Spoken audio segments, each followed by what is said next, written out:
Craig, good to see you again, my friend. I want people to hear your story because, man, you're a go-getter. And I love that about you. But, you know, I like when people hear the not so awesome stuff behind what it takes to be a go-getter. And specifically, I want people to hear about your transition. You were on Wall Street and doing pretty well. I want you to paint the picture. This is kind of pre-pandemic and take us into the pandemic of your Wall Street career. So paint the picture.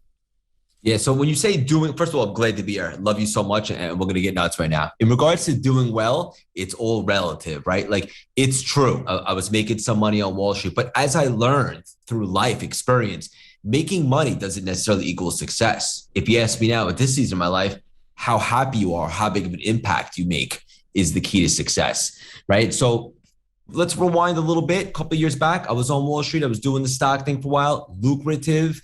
And it was a lot of fun until it wasn't. With the stock market, stuff like that, as you can imagine, there's a ton of stress, unpredictability, things outside your control. And so I pivoted from that and I started my own business in finance. Basically provided working capital to businesses all across the country. Lucrative, less stressful, but not exactly setting my soul on fire. And I had gotten into a bit of a dark place a couple of years back. I just got out of a toxic relationship. My dad, my best friend in the world, had gotten diagnosed with cancer. And I was the type of cat that was waking up on Monday, and it pains me to say this, I was actually looking forward to the weekend, right? And I know the audience, the listeners, anyone making a transition could probably relate to that in some capacity at some point in their life. I just didn't like the reflection I was seeing in the mirror. I knew I was here for more, and spoiler alert, we're all here for more. We all have gifts. We have to identify them and try to find our assignment, right? And so I always felt called. I just didn't know what it was. I gravitated towards running a couple of years back and started running a bunch of marathons, which was great. Just ran the Chicago one last week, but I wasn't looking to become a professional runner. I was looking for an outlet, an arena to be a gladiator. Fast forward the pandemic, lockdown, bang, the world shuts down. More specifically, I shut down my office. I looked around, I saw a lot of Netflix, a lot of day drink. I said, that's not going to be me. I don't know when I'm going to have this opportunity again. I know I'm meant for more. I know there's more out there for me. And I got really deep and I gave myself the old eulogy exercise. What that is basically picture yourself a couple of weeks down the line, done, dead. People are arriving at your funeral. What did they say about you? Sure, I made some nice relationships, had a little bit of fun, but did I really contribute? Did I leave a legacy? Did I make an impact? The answer was no. I had to be really honest and aware. And so I said, okay, well, what do I love? That was easy. Personal development. I'm obsessed with this stuff. Use it to build businesses, removing limiting beliefs, all that stuff. And then I said, well, what am I good at? And this one I said, you know what, if I'm being 100% humble and honest, I could communicate pretty effectively. People would always come to me for a little inspirational speech.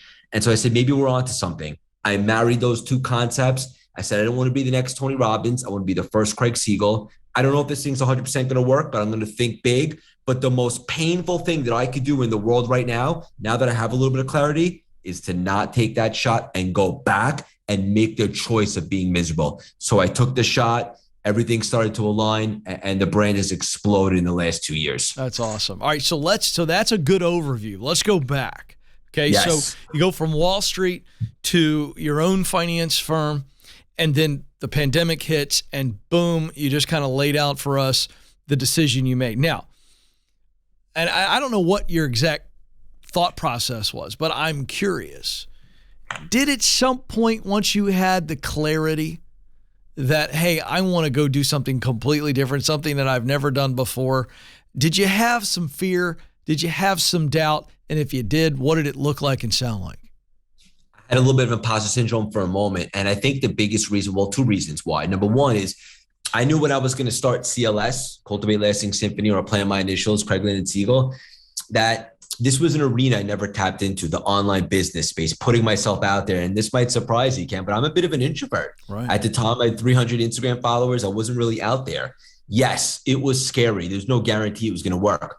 But what I made even scarier was to go back and choose to be miserable. I actually associated that with death. I made it very real for myself. That was no longer an option. So stepping forward and taking uncomfortable action, even though uncomfortable, I know based upon life experience, and I bet you'd agree with this too, most of the real epic growth in your life comes on the backside of uncomfortable action. That's exactly right. So what was the most uncomfortable thing for you as you started to put yourself out there? I want to get nitty gritty here. Give me something super specific.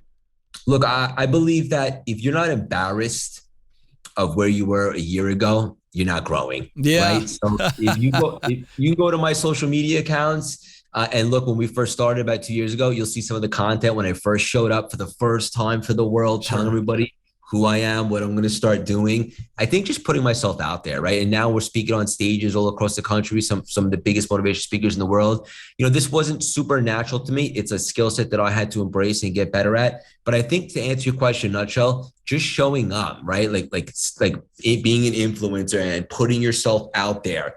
And look, people are going to have their opinions. I'm not everyone's cup of tea. I'm certainly not everyone's glass of whiskey, but that's okay. Yes. I made a promise to myself that it would be 100% true, authentic, real, and raw. And I understood that it wouldn't be for everyone. Yeah. Right. The right people will gravitate to me and the right people will gravitate away. So the most uncomfortable thing was showing up like that, suppose on social media and on big stages. How would you compare your journey and just showing up to running? If you're going to go from couch to marathon, that doesn't happen overnight. And yet somehow we get sucked into thinking, I'm going to launch this idea and everybody's going to love it because I'm amazing. And when it doesn't go boom, we get discouraged. And so how would you tie anybody's journey, but certainly yours, into getting started, showing up, to essentially training to become a runner? Yeah, I love this question, Ken. And I think these life lessons that we're discussing right here, you mentioned running, we're talking business. I think they're applicable and universal for all areas. Yeah. Right. So I like to focus on what can go right, as opposed to, I think most people focus on what can go wrong. Yeah. And when you start putting yourself in that frequency and you're available for those negative thoughts, most people stop before they even begin because they're already talking to themselves as, what if this? What if they laugh at me? What if I mess up? I choose to no longer be available for those types of negative thoughts, and I'm only available, how could this go right? Can I physically put one foot in front of the other? Yes, I can. Can I work on being able to run further so I can get to the 26.2 mile distance? Yes, I can.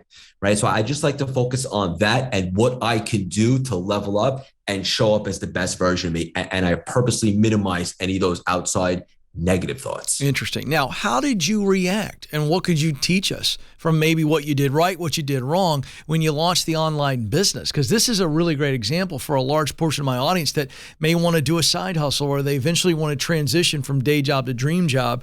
When you launch an online business like this, I mean, it's the wild jungle out there. You know, how did you handle failure and mishaps and things that maybe that didn't go the way you wanted it to go? Give us something there. So you have to understand this, first and foremost, failure is a part of life, right? As long as you take valuable lessons from it, it's the best way to grow. It's experience. And let me just be clear. I just got back from the Chicago Marathon a week ago. Yeah. Although I hit a PR, which in the running world is a personal best, I didn't do as well as I would have liked to. I know I could be better, right? And so I have a little bit of disappointment. And so I'm going to keep fighting because I want to get to a certain time. But in regards to failure, like, if you're going to try something new that you're not necessarily experienced at, for anyone out there that wants to start a new business, a side hustle, put yourself out there for a relationship, there's going to be some bumps and bruises, but that's not a negative thing. That's positive because that's how we learn, grow, adapt, and adjust. And if you have that thought process, everything that doesn't work just brings you closer to what will work. How do you test new ideas in your online business? Do you have a formula, or are there a couple of things you would recommend to our audience if they're going to try something new in an online business? How do you test it? And how do you know when, this is going to work exactly the way we thought, or I need to tweak it? Feedback and data. Right. So like, our community is huge. People say they've never seen such a loyal and engaged audience. Like, for example, Instagram stories, very popular. I often like to ask a poll, right? And just collect the data and get some feedback on what are people interested in, what's hitting home, what's striking a chord, and so forth. And if you don't have a big community yet because you're just getting started, I would just try some things, throw some spaghetti at the wall, see what sticks, right? Yeah. It doesn't sound like the most organized thing, but how are you supposed to know if you don't try? And everyone's looking for clarity these days. Oh, I'm going to start when I get clarity. In my opinion, this might sound controversial, clarity follows action. You have to get your hands dirty. You have to try a couple things And then you begin to realize what works and what doesn't. Yeah, I love that. Do you think? I love you. I appreciate that. Do you think that online business is just getting started? Do you see it continuing to be strong and continuing to evolve? Two things. Number one, is the online space saturated? Sure it is. But as I like to say, there's always room for the best in any field, no matter what you're doing. If you're willing to work on it and beat on your craft, and you're not just interested, but you're committed, there will be a place for you at the table, so to speak. And in regards to more specifically to answer your question, look, we just got on TikTok, right? And I thought I was late to the game to start a podcast. Now the podcast is one of the biggest things that we do. It just gave us a huge book deal with Widely Publishing and so forth. So it's never too late. And look, the bottom line is, like, for example, the TikTok we just got on, my thought process is this. It's a pretty much a younger audience, right? But let's just say there's 15 or 20-year-olds that are on there and they start following the brand, seeing the inspirational stuff. Well, my thought process is those 15 and 20-year-olds can now grow with us for the next 40, 50 years, right? The online space isn't going anywhere. There's only going to be new platforms. There's Instagram, there's Facebook, there's TikTok now, obviously LinkedIn. So there's going to be something else too. So I would take advantage. There's never been a better time to make connections and to grow a business and utilize marketing like there is in social media. I want to ask you about a very important topic, and it is prevalent in our world. I don't think it's going anywhere, sadly. But this idea of burnout and how it can affect so many people. I know you're a guy who's super enthusiastic, and I think there's a difference between what I would call passion and obsession. Obsession is unhealthy. Passion is healthy. And so we've got an audience here that's serious and getting after it. You're an entrepreneur. It's an online business. You got a lot of things going on as a result of that now, books and speaking and everything else. What do you do to make sure that you are pouring back into yourself? Because I don't think you can give what you don't have. So I want you to coach us up. I know you're into physical fitness. You keep slugging something healthy there in front of us. What would you tell people? Give us something really practical to make sure that they're not going too hard and not filling themselves back up. This is an awesome topic. And I think we dove in on this on my podcast when you were a guest. Look, in terms of burnout, I personally believe if you're burnt out, you're not in alignment with really 100%. I agree. Right? Because I don't know about you, but I have a feeling like we can do this all day, right? Like we could talk about this. These are my dinner conversations. I love this stuff. This will work to me. Right. And I know that because I spent 35 years trying to find this, and I used to be miserable, for lack of better words. So if you're really doing what you love, first of all, you can absolutely create a hybrid of making a massive impact and making a lucrative living. And when you do that, I don't think you can get burnt out. The other thing I'll say is this. Let's just say you do find what set your soul on fire and maybe you're working just a little too much. That's right. You have to take some time, give yourself some grace, right? You have to rest, whatever that looks like to you. Maybe you go see a movie, maybe you take a trip, maybe you go by the water, whatever the case may be, get a workout and clear your head. Whatever it is that you got to do, because as Ken so beautifully articulated, you can't give what you don't have. So you got to make sure that you nourish yourself and fill your cup, because isn't it like the airplane? They tell you to put your oxygen mask on first before your kids. There's a reason for that, right? Because you can't put on an oxygen mask on anyone else if you're unconscious. So you have to work on yourself and make that a priority. It's not selfish. Yeah. Hey, Craig, you're a great guy, man. A lot of fun. You're doing great things. One of the things I love to ask guests when I have them on is if you could have lunch with everybody watching and listening to this show, and you only shared one thing with them that they walked away with, what would you want them to know? Reinvention is ready when you are. And let me just be very clear. It doesn't have to be a career pivot. It's an identity upgrade. If you're not 100% satisfied with where you are, maybe you thought you'd be in a different place at this point in time in your life, forgive yourself, let that go, and then surrender the old skin. Shed those old identities, those stories in your head, the ego that's telling you that you're not meant to play big, that the world isn't yours for the taking. And I mean that in a great way, to make an impact and to contribute. You are absolutely meant for great things. And reinvention is absolutely ready once you believe it. And again, the most important sale you ever make is to yourself, to sell yourself that you're worthy, and then be committed to the process. And you can change not just something, but everything in a very short amount of time.